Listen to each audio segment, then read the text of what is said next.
जय हिंद दोस्तों, स्वागत है आप सभी का जीएस की पाठशाला में। दोस्तों ये वीडियो बहुत ही महत्वपूर्ण है। जो भी यूपी पीसीएस प्री देने जा रहे हैं उनके लिए अत्यंत महत्वपूर्ण है। वीडियो को लास्ट तक जरूर देखिएगा।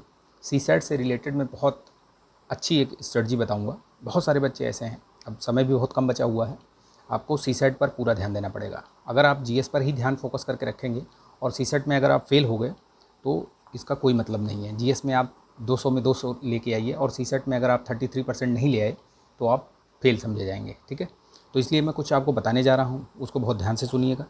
आपको सीसैट में चिंता करने की बिल्कुल आवश्यकता नहीं है। ठीक है, मैंने प्लेलिस्ट बना रखी है, देखिए उसको मैं उसकी लिंक भी दे दूँगा, इसमें वीडियो के डिस्क्रिप्शन में भी दे दूँगा और आपको वैसे भी मैं टेलीग्राम चैनल पर शेयर कर दूँगा। 10 से 12 वीडियोज़ हैं, उसको देख लीजिए पहली बात तो। ठीक है, दूसरी चीज़ जो है ये जो शिल्पी का है, ठीक है, शिल्पी प्रकाशन का ये सामान्य अध्ययन जीएस इसका सीसैट 2 का मतलब सीसैट पेपर 2 का है ये। ठीक है, इसको ये PYQs हैं बेसिकली और सॉल्व है ये पूरा। ठीक है, मतलब इसमें आपको सॉल्व मिलेगा।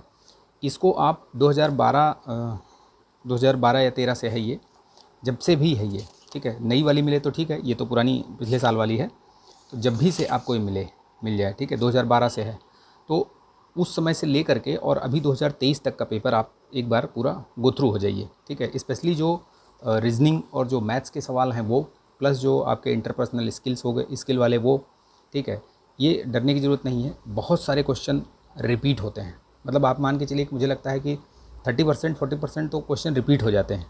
ठीक है, उसमें घबराने की ज़रूरत नहीं है। हिंदी आप पढ़ लीजिए, मैंने संधि समास और ये सारी चीज़ें मैंने आपको बता रखी हैं।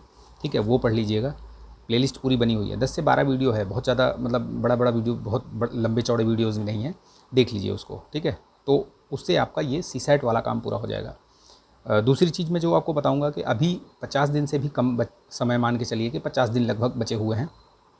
ठीक है, इसका पीसीएस प्री का पेपर होने में। ठीक, तो आप अभी जो है अब रिवीजन आप करिए।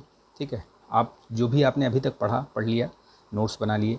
ठीक है, रिवीजन करिए और टेस्ट लगाइए। दो ही काम करिए आप, रिवीजन करते रहिए, जो भी नोट्स बना रखे हैं आपने, टेस्ट लगाइए। अच्छा, एक चीज़ याद रखिएगा, टेस्ट में क्या है, आपको थोड़े से टेस्ट के साथ अगर टेस्ट दे रहे हैं, आपके नंबर कम आ रहे हैं तो बहुत ज़्यादा आपको चिंता करने वाली बात नहीं है।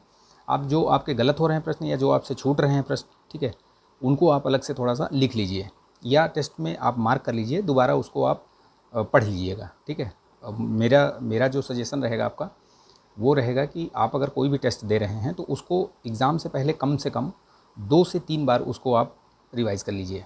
ठीक है, एज़ इट इज़ आप पढ़ लीजिए, चाहे उसकी व्याख्या पढ़ लीजिए या फिर प्रश्न के हिसाब से ही देख लीजिए, जैसा भी है। या नोट्स बना लिया तो नोट्स, ठीक है, मैं तो नोट्स बना लेता हूँ, जो भी मेरे प्रश्न गलत होते हैं उसको नोट्स बना लेता हूँ। ठीक है, लिख लेता हूँ, जो छूट गए या जो नहीं आ रहा है, मैंने नहीं अटेम्प्ट किया, उसको मैं अलग से नोट कर लेता हूँ। ठीक है, तो वो उससे क्या है कि आपका एक अच्छा खासा क्वेश्चन बैंक तैयार हो जाता है। ठीक है, तो जब भी आपको दोबारा वो क्वेश्चन मिलेगा तो एटलीस्ट वो आपका गलत नहीं होगा। ठीक है, और बार बार उसको रिवाइज़ करते रहिए। ठीक है, रिवीजन बहुत ज़रूरी है। अगर आप पढ़ते ही रहेंगे, टेस्ट लगाते ही रहेंगे, रिवीजन नहीं करेंगे तो आपका मतलब नहीं निकलेगा। ठीक है, तो इस वजह से ध्यान रखिएगा ये चीज़। ठीक है, तो सीसैट का मैंने बता दिया आपको और ये स्ट्रेटजी बता दिया। लास्ट मोमेंट पे आप यही करिएगा अभी। ठीक है, अक्टूबर से लेकर के आप अभी मेरे हिसाब से जनवरी का अब आप करंट अफेयर्स वगैरह तैयार करते रहिए, जनवरी से लेकर के, और आपका सितंबर तक का करंट अफेयर्स बिल्कुल एकदम रटा होना चाहिए। इसी 8-9 महीने में आपका सारा, मतलब मैं मान के चलता हूँ कि 90% आपके क्वेश्चन यहीं से बन जाएंगे। ठीक है, अगर 30 से 35 क्वेश्चन आते हैं, ठीक है, उसमें से आपको 30 या 32 क्वेश्चन यहीं से मिलेंगे। 2-4-5 क्वेश्चन हैं जो आपको साल भर या साल के ऊपर वाले में ले जाएंगे। ठीक है, उनको अगर आप नहीं भी कर पाते हैं तो कोई बात नहीं है, लेकिन जनवरी से लेकर के यहाँ तक पूरा करंट आप कर लीजिए। कहीं से भी करिए लेकिन करिए, घटना चक्र, घटना सार, ये कहीं से भी आए उसको एकदम रट डालिए। अभी समय है, पढ़िए आप लोग। ठीक है, एक प्लान बना लीजिए, प्लान के हिसाब से काम करिए। अगर घटना चक्र का रिवीजन नहीं किया है उसको भी आप कर सकते हैं। ठीक है, अगर आपने पहली बार कर रखा है तो ईजिली हो जाएगा, अदरवाइज़ जो नोट्स वगैरह जो भी बना रखा है वो कर लीजिए। ठीक है, तो बहुत लंबा वीडियो नहीं रखते हैं, बस इतना ही रखते हैं। तो पढ़ते रहिए, समय बहुत कम बचा हुआ है, इसलिए मैं भी बहुत सारे वीडियोज़ और बहुत सारी चीज़ें नहीं कर पा रहा हूँ। लेकिन बीच बीच में अगर आपको कुछ जानकारी चाहिए या कुछ ऐसी चीज़ है तो मैं बताऊँगा आपको। ठीक है, आप अपनी दुविधा, आप अपने प्रश्न पूछ सकते हैं। ठीक, टेलीग्राम चैनल का लिंक दिया हुआ है, ज्वाइन कर लीजिए आप लोग उसको। ठीक है, चलिए मिलते हैं। जय हिंद।